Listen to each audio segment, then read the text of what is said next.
जे करपाक जाय पळय ते आमी करपाक दिल्ली वता इतल्याच खातीर कारण काय इंटरेस्टिंग डेव्हलपमेंट आसा कळटलें तुमकां फुडल्या 3-4 दिसां भितर पळोवया कशें कितें आसता तर काल आरजी पाटील एक खंय तरी हिंट दिला की ते लुकिंग फॉर अलायन्स अशें ताजेर बी कितें उलोवप जाल्लें आसा नाही पळय आतां at this stage I don't want to say anything गोंयच्या खातीर जे कितें बरें जावपाक जाय जे कितें बरें करपाक जाय आनी भारतीय जनता पार्टीचो जो भ्रश्टाचार जो आसा तो जो नाश करपाक जाय तो नाश करपा खातीर जे कितें करपाक जाय ते आमी करतले we have no adversity to RG as a बेंजी बाबान कालूय म्हणलां तशें Goa is at the centre point for all of us and keeping Goa at the centre point I don't think anything if there is being no adversity to each other, anything can happen in politics except for any misunderstanding whereby we are going to destroy Goa. We are going to save Goa. We are here to save Goa, and whatever that is required to save Goa, we will do it. And if there is no permanent enemy, no permanent friends, Congress will also be no, there is never. Congress will go to Congress will also be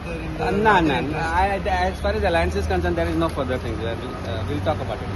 Sadhya tari kai development. Thank you so much.